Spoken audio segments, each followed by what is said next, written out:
দর্শক, শেখ হাসিনার বিচার এবং বিচার প্রক্রিয়া, শেখ হাসিনাকে ভারত থেকে প্রত্যর্পণ, এই ব্যাপারে মারাত্মক কিছু কথা বলল এবার Human Rights Watch. Human Rights ওয়াচের অবস্থান যেটা আমরা দেখলাম, তাদের প্রতিবেদন যেটা আমরা দেখলাম, সেই প্রতিবেদনটা বেশ খারাপ খবরই বাংলাদেশের জন্য, বাংলাদেশের বর্তমান সরকারের জন্য। বাংলাদেশের এক অংশের জন্য তো ভালো সংবাদ, আওয়ামী লীগ এবং আওয়ামী লীগের পক্ষের যারা রয়েছে তাদের জন্য বেশ ভালো সংবাদ, কিন্তু সরকারের জন্য এটা খুবই খারাপ একটা সংবাদ, খুবই বিব্রতকর একটা ব্যাপার।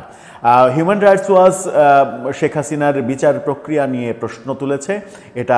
এটার নিরপেক্ষতা, মানদণ্ড, আন্তর্জাতিক মানদণ্ড এগুলো বজায় থাকেনি, বজায় রাখা হয়নি। মৃত্যুদণ্ডের বিরোধিতা করা, সাথে সবথেকে বড় যে ব্যাপারটা তারা বলতে চেয়েছে ভারতের প্রতি, সেটা হচ্ছে যে ভারতের বিবেচনা করা উচিত যে এইরকম একটা বিচারের মাধ্যমে যাকে মৃত্যুদণ্ড দেয়া হলো, সেই দেশে শেখ হাসিনাকে পাঠানো তাদের আদৌ উচিত হবে কিনা, যেখানে নিশ্চিত তাকে ফাঁসিতে ঝুলিয়ে মারা হবে। আমি ব্যক্তিগতভাবে অনেক বেশি অবাক হয়েছি হিউম্যান রাইটস ওয়াচের এই অবস্থান দেখে। এই অবস্থান বাংলাদেশের বোধহয় সরকারের কোনোভাবেই কাম্য ছিল না। কি অবস্থান জানালো হিউম্যান রাইটস ওয়াচ, সেগুলো একটু বুঝে ওঠার চেষ্টা করব। তারা কোন কোন পয়েন্টে কথা বলার চেষ্টা করেছে, কি কি বিষয় তুলে আনার চেষ্টা করেছে যে এই বিচারকে তারা প্রশ্নবিদ্ধ করছে। থাকবেন পলিটিক্স টিভির নিয়মিত। তারা যে প্রতিবেদন পেশ করেছে, সেই প্রতিবেদনটা বাংলাদেশের বর্তমান সরকার এবং বর্তমান সরকারের যে কার্যক্রম, বিশেষ করে শেখ হাসিনার বিচার প্রক্রিয়া, সেই বিচার প্রক্রিয়াকে প্রশ্নবিদ্ধ করেছে। এই প্রশ্নবিদ্ধ বিচার প্রক্রিয়া নিয়ে আমরা অনেকবার কথা বলেছি যে এই বিচার প্রক্রিয়াতে অবশ্যই সচেতন থাকতে হবে যেন আন্তর্জাতিক মহল এটাকে প্রশ্নবিদ্ধ করতে না পারে। যদি আন্তর্জাতিক মহলে এটা প্রশ্নবিদ্ধ হয়ে যায়, তাহলে সরকার প্রশ্নবিদ্ধ হবে, সরকারের সমস্ত কার্যক্রম প্রশ্নের মুখে পড়বে এবং অন্তর্বর্তীকালীন সরকার, যারা জনগণের দ্বারা নির্বাচিত না, তারা একটা বড় ধরনের বিপদের মুখে পড়বে। কি বলছে হিউম্যান রাইটস ওয়াচ? ইত্তেফাকের শিরোনামটা দেখলেই বুঝতে পারবেন। সেখানে বলা হচ্ছে, হাসিনা কামালের বিচার আন্তর্জাতিক ন্যায় বিচারের মানদণ্ড পূরণ হয়নি। আন্তর্জাতিক মানদণ্ডের আন্তর্জাতিক ন্যায় বিচারের মানদণ্ড বলতে হিউম্যান রাইটস ওয়াচ তাদের ভাষায় কি বোঝাতে চাইছে, চলুন একটু তাদের বিস্তারিত অভিমতে বোঝার চেষ্টা করি। আদালতের কোন কোন প্রক্রিয়াকে তারা প্রশ্নবিদ্ধ করছে। বাংলাদেশের আন্তর্জাতিক অপরাধ ট্রাইব্যুনালে ক্ষমতাচ্যুত সাবেক প্রধানমন্ত্রী শেখ হাসিনা এবং আসাদুজ্জামান খান কামালের যে বিরুদ্ধে যে বিচার, এই বিচার আন্তর্জাতিক ন্যায় বিচারের মানদণ্ড পূরণে ব্যর্থ হয়েছে বলে উদ্বেগ জানিয়েছে হিউম্যান রাইটস ওয়াচ।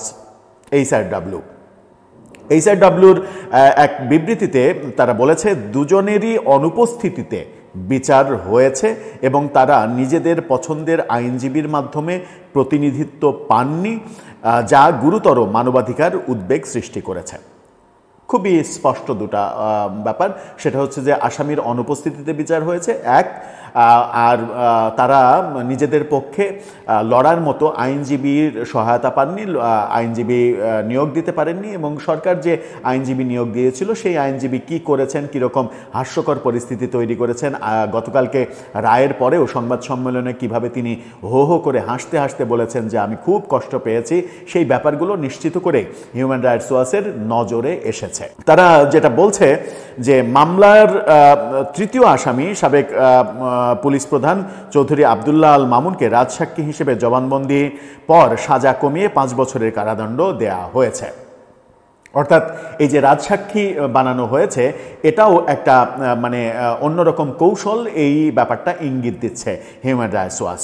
রাষ্ট্রনিযুক্ত আইনজীবী সাক্ষীদের জেরা করলেও, অর্থাৎ রাষ্ট্রনিযুক্ত যে শেখ হাসিনার পক্ষের আইনজীবী, তারা সাক্ষীদের জেরা করলেও যুক্তি খণ্ডনে, অভিযোগ খণ্ডনে কোনো সাক্ষী, নিজের পক্ষে কোনো সাক্ষী হাজির করতে পারেননি। সংস্থাটি বলেছে, আত্মপক্ষ সমর্থনের সুযোগ, সাক্ষী জিজ্ঞাসাবাদের অধিকার এবং নিজের পছন্দের আইনজীবী পাওয়ার অধিকার, এইসব আন্তর্জাতিক ন্যায় বিচারের অংশ, যা এই মামলায় রক্ষা করা হয়নি। মৃত্যুদণ্ডের কারণে বিচার নিয়ে উদ্বেগ আরও বেড়েছে। আরও বলা হচ্ছে, 2025 সালের সংশোধনীতে ট্রাইব্যুনালকে রাজনৈতিক দল ভেঙে দেওয়ার ক্ষমতা দেওয়ার উদ্বেগও তারা প্রকাশ করেছে। অর্থাৎ ট্রাইব্যুনালকে রাজনৈতিক দল ভেঙে দেওয়ার ক্ষমতা দেওয়া হয়েছে, সেটা উদ্বেগজনক। রায়ে আওয়ামী লীগ ভাঙার নির্দেশ না থাকলেও হাসিনা ও আসাদুজ্জামানের সম্পত্তি বাজেয়াপ্ত করে ক্ষতিপূরণ দেওয়ার সুপারিশ করা হয়েছে। শেখ হাসিনা আরও 3টি মামলার আসামি, যার 2টি গুম এবং একটি 2013 সালের গণহত্যা সংক্রান্ত, অর্থাৎ শাপলা চত্বরে হেফাজতে ইসলাম যে সমাবেশ করেছিল সেটাকে গণহত্যা বলা হচ্ছে। HRW জানায় সংবিধানের 47(3) এবং 47(a) ধারা আন্তর্জাতিক অপরাধে অভিযুক্তদের আইনি সুরক্ষা, ন্যায় বিচার ও প্রতিকার চাওয়ার অধিকার থেকে বঞ্চিত করে, একেবারে স্পষ্ট করে তারা বলছে। তাই সবার জন্য সমান সাংবিধানিক অধিকার নিশ্চিত করা এবং মৃত্যুদণ্ড স্থগিত করে তা বিলোপের দিকে অগ্রসর হওয়ার তাগিদ দেয়। মৃত্যুদণ্ড কোনোভাবেই দেয়া যাবে না, সেটাও তারা বলছে। 2025 সালের জুলাইয়ে জাতিসংঘ মানবাধিকার দপ্তর এবং বাংলাদেশ সরকার মানবাধিকার সহায়তা বাড়াতে 3 বছরের সমঝোতা স্মারকে সই করে। অন্তর্বর্তীকালীন সরকার 2026-এর ফেব্রুয়ারিতে নির্বাচন অনুষ্ঠানের ঘোষণা দিয়েছে। HRW বলেছে আন্তর্জাতিক সহায়তা পেতে মৃত্যুদণ্ড স্থগিতের সিদ্ধান্ত জরুরি। অর্থাৎ তারা স্পষ্ট করে বলেছে যদি নির্বাচনে এবং বাংলাদেশের অভ্যন্তরীণ যে কোনো প্রয়োজনে আন্তর্জাতিক সহায়তা পেতে চায় বাংলাদেশ, তাহলে এই মৃত্যুদণ্ড স্থগিত করতে হবে, এটা রাখা যাবে না। এটা কিন্তু একটা বড় কথা এবং বড় বার্তা সরকারের প্রতি।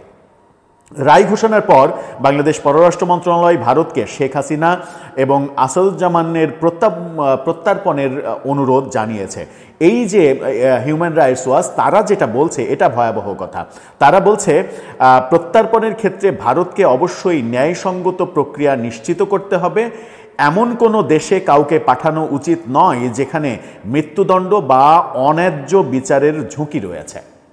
অর্থাৎ ভারতের প্রতি তারা বলছে যে এমন কোনো দেশে শেখ হাসিনাকে পাঠানো উচিত হবে না যেখানে মৃত্যুদণ্ডের ঝুঁকি রয়েছে এবং অন্যায্য বিচারের ঝুঁকি রয়েছে। অর্থাৎ এই বিচার প্রক্রিয়াটাকে হিউম্যান রাইটস ওয়াচ অন্যায্য বলে একেবারে পুরোপুরি ঘোষণা দিচ্ছে।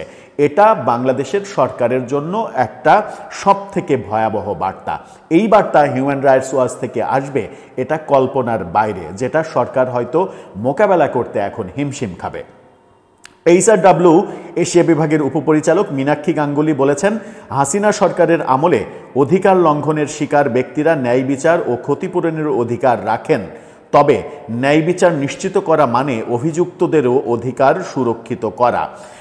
এর মধ্যে মৃত্যুদণ্ড বিলোপ একটা জরুরি ব্যাপার। অর্থাৎ শুধুমাত্র ন্যায় বিচার নিশ্চিত করা মানে যারা ক্ষতিগ্রস্ত হয়েছে তাদের অধিকার নিশ্চিত করা না, যে অভিযুক্ত তার অধিকারও নিশ্চিত করতে হবে, এটা তারা বলছে। মোটা দাগে যে ব্যাপারগুলো হিউম্যান রাইটস ওয়াচ বলল এবং যে ব্যাপারগুলো আমাদের জন্য খুবই শঙ্কার, যেটা হচ্ছে যে আদালতে বিচার প্রক্রিয়া নিয়ে প্রশ্ন তুলেছে, আর আসামি পক্ষের আইনজীবীর কর্মকাণ্ড নিয়ে প্রশ্ন তুলেছে। আইনজীবী ইচ্ছা করে আসামি পক্ষের কোনো সাক্ষী হাজির করেননি, যুক্তি খণ্ডনের জন্য কোনো সাক্ষী হাজির করেননি এবং আসামি পক্ষ তাদের নিজের পছন্দের আইনজীবী নিয়োগ দিতে পারেননি। এই প্রসঙ্গটা তুলে নেওয়া হয়েছে। এই প্রসঙ্গ তুলে অন্যান্য কর্মকাণ্ড নিয়ে এই বিচার প্রক্রিয়াটাকে অন্যায্য,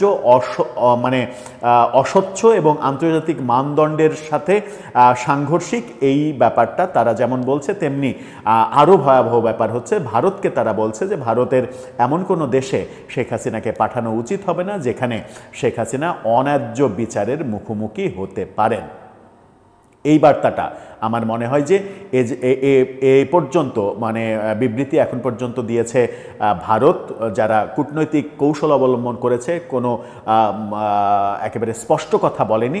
এছাড়া অ্যামনেস্টি ইন্টারন্যাশনালের প্রায় একই ধরনের বক্তব্য আমরা দেখেছি। হিউম্যান রাইটস ওয়াচ এবার আরেক ধাপ এগিয়ে ভারতের উদ্দেশ্যে যেটা বলল সেটা খুবই বিব্রতকর বাংলাদেশ সরকারের জন্য। দর্শক, আপনার কাছে কি মনে হচ্ছে? হিউম্যান রাইটস ওয়াচ, অ্যামনেস্টি ইন্টারন্যাশনালের মতো সংস্থাগুলো যখন এই বিচার প্রক্রিয়াকে প্রশ্নবিদ্ধ করছে, তখন কি সরকারের আগেই সচেতন হওয়া উচিত ছিল না যে এই বিচার প্রক্রিয়া নিয়ে কোনো প্রশ্ন উঠতে পারে কিনা? আবার অনেকে এই বিচার কার্য যারা পরিচালনা করেছেন, বিচারক হিসেবে যারা এই কার্য পরিচালনা করেছেন, তাদের নিয়োগ প্রক্রিয়া নিয়ে প্রশ্ন তুলছেন। তাদের অভিজ্ঞতা নেই, হাইকোর্ট বিভাগে তাদের কারোরই একটা বিচার করারও অভিজ্ঞতা নেই, এই প্রশ্ন তুলছেন। অর্থাৎ পুরো ব্যাপারটাকে নিয়ে প্রশ্ন তুলছেন তখন আমার মনে হয় যে এই সমস্ত ব্যাপার নিয়ে সরকারের আরও বেশি সাবধানী হওয়া উচিত ছিল, যেটা আমরা এর আগে বারবার বলেছি যে বিচার প্রক্রিয়া নিয়ে যদি প্রশ্ন ওঠে তাহলে এই বিচার কোনোভাবেই সরকার কার্যকর করার দিকে আগাতে পারবে না। দর্শক,